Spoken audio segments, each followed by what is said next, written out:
Welcome back to the channel. I'm Kevin, and today I am making Dotta's lightning wand from Sentenced to be a Hero. We see Dotta using this in episode 1 and probably some other episodes, but I haven't actually seen any of those. I enjoyed episode 1 and thought this would be a really neat project. While I was working on this, I did see episode 2, but the rest of the series isn't out yet. So if you're watching this at some point in the future and you notice some key detail that I missed that was in episode 3, that's why. I snagged this amazing screenshot from episode 1. It's not perfect, but it gives me plenty of details to go off of. I opened this up in GIMP and measured the character's knuckles, which is a weird thing to say, but a remarkably effective way to size props. I would generally estimate the size of my own knuckles to be about 100 millimeters or 4 inches. That's really what I need on a handle in order to be able to hold it comfortably. I estimated that Dotta's knuckles were probably about 80 millimeters, including his gloves. It might be hard to tell since you always see me sitting at this awkward little desk, but I'm actually over 6 feet tall.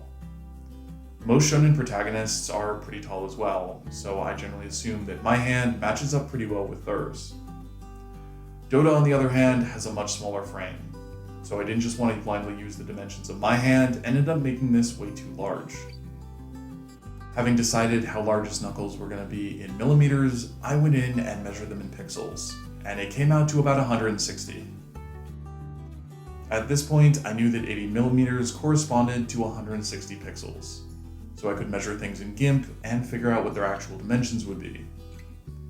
This is when I realized I had made a huge mistake. When I measured the entire wand, it came out to about 1650 pixels, which would then translate to 825 millimeters, or over 2.5 feet.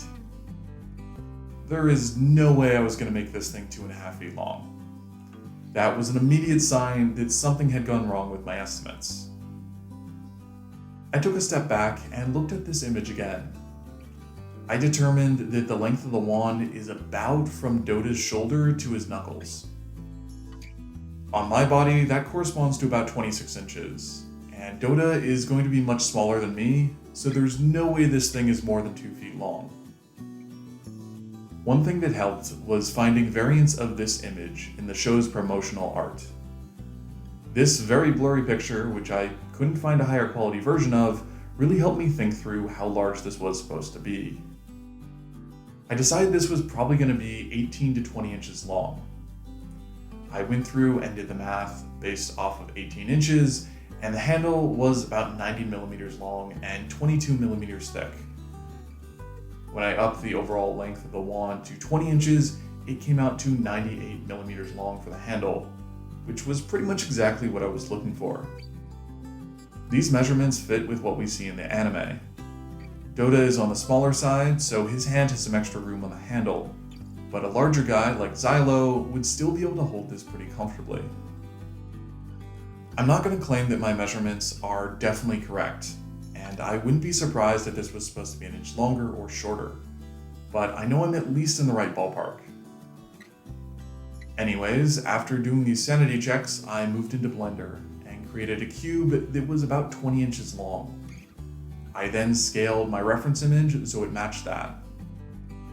Modeling this was pretty straightforward. I could have made it a lot more complicated by making it hinge like it does in the anime, but I decided I wasn't quite ready for that. The only part that actually gave me trouble was the crystal. The power source for this is shown to be a cylinder, but based on some of the color variation, I think it's actually supposed to be a crystal with various sharp faces. This part really humbled me, and made me realize that I don't know how to make a convincing crystal in Blender. I could have invested a bunch of time learning new techniques, but decided to go with the simple route.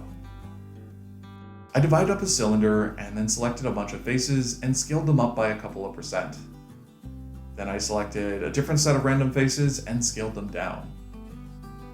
This created a bunch of random bumps, and when I applied a decimate modifier, it simplified this mesh down into something with a bunch of triangular faces that looked a lot like a crystal. With the modeling done, I printed everything on my bamboo P1P. I did some sanding, added wood filler, and then did some more sanding. I also glued a couple of select pieces together, but not all of them. Then I sprayed this with some primer. I absolutely love this stuff, and I'll put a link to this and every other product you see me using in the video description down below. This stuff not only gets it ready to paint, but it has a filler component, so it actually fills in small cracks and makes your prints smoother. It did a really good job, but there were still a couple areas that needed touch-ups, so I did a little bit more wood filler, some more sanding, and then came back for another coat of primer before moving on to painting. I started by doing a base coat with matte acrylic paints.